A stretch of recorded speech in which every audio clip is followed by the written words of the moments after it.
Hi, I'm Maya McClatchy, and today I will be talking about environmental contamination from tannery effluent in Ranipet, India.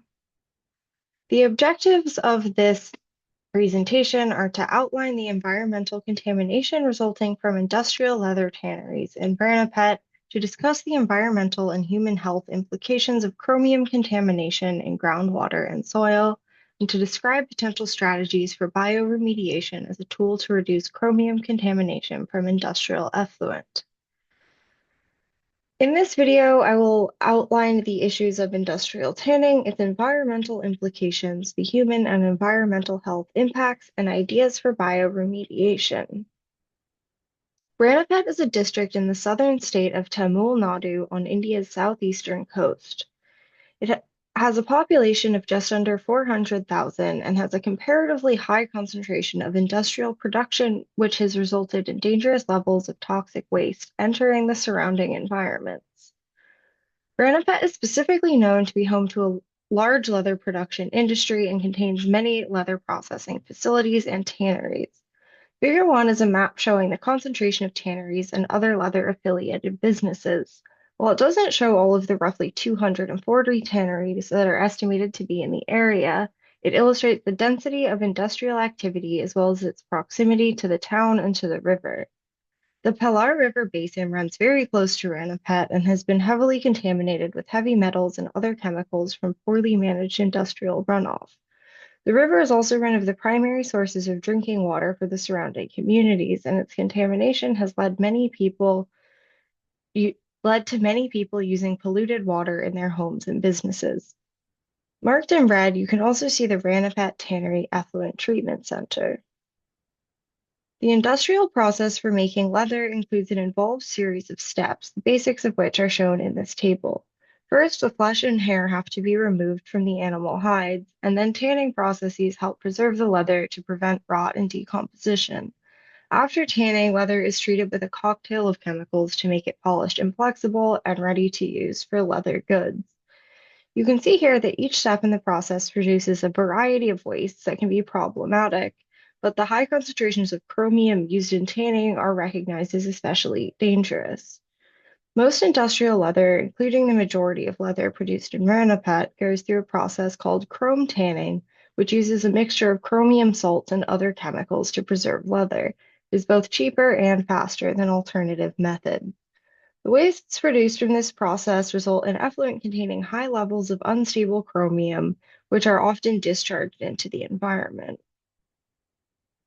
This graph shows heavy metal concentrations found in Ranipet surface water compared to the corresponding safety thresholds for these metals as defined by the EPA. You can see that each one is found at significantly higher levels than are considered safe or acceptable.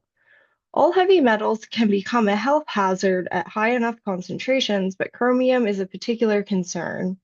The levels of chromium found in the local water systems are high enough to become extremely toxic and are disruptive to the health of local animals, plants, aquatic systems, and the human population. Here I'd like to talk more about the characteristics of chromium. Chromium in its trivalent form is not toxic and is actually considered an essential nutrient. The chromium used to tan leather is almost always in its trivalent form, but when it is discharged into the environment, it can undergo oxygenation processes, which turn it into hexavalent chromium. Hexavalent chromium is roughly 1,000 times more toxic than trivalent chromium and is classified as a Class A human carcinogen. The flowchart on the right shows some of the pathways by which chromium moves from human processes, including industrial waste, into our soil and water systems. It then moves through our food and water and into human bodies. In the case of Ranipet, occupational exposures for tannery workers is also a significant source of chromium exposure. Table 2 shows some of the health effects that can come from acute and chronic exposures to hexavalent chromium. Toxic exposure can happen when it is inhaled, ingested, or comes into contact with the skin. Some of the most common health effects are skin and lung irritation, lung and liver cancers, and reproductive disruptions, which can lead to chromosomal defects. In Brandipet, people have a significantly increased risk of developing cancer. The general population is mostly exposed through ingestion of contaminated food and water, and people who work in the tanneries face occupational exposures, putting them at even higher risks. This graph illustrates the water quality index rating for groundwater in the areas in and around the Ranipet industrial area. You can see that 55% of the groundwater is considered poor or non-potable, and only 10% is rated as good. This is the water that is used in households as well as in agriculture. High concentrations of chromium can also cause big problems for plants, and the impacts of chromium pollution can be seen clearly in Ranipet's agricultural crops.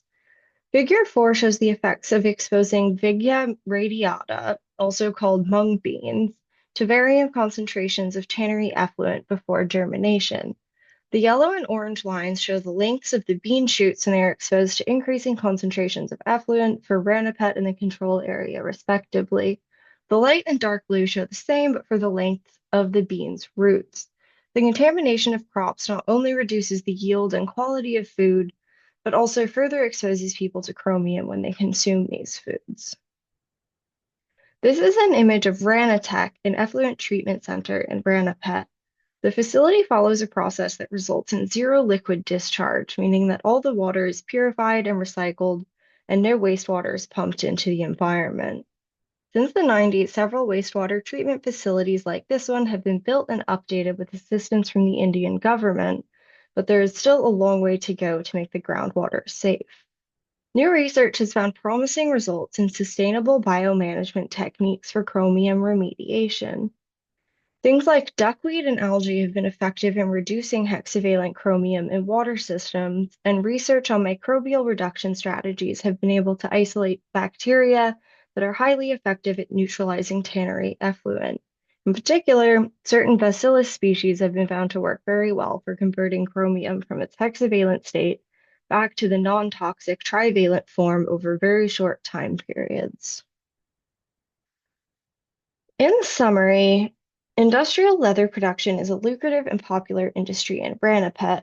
Chrome leather tanning releases toxic levels of chromium into surrounding environments, which is converted to hexavalent chromium. Higher concentrations of hexavalent chromium in the ground and surface waters are damaging to local human and ecological health. Some research is looking to potential bioremediation strategies for sustainable approaches to chromium reduction. Thank you for listening.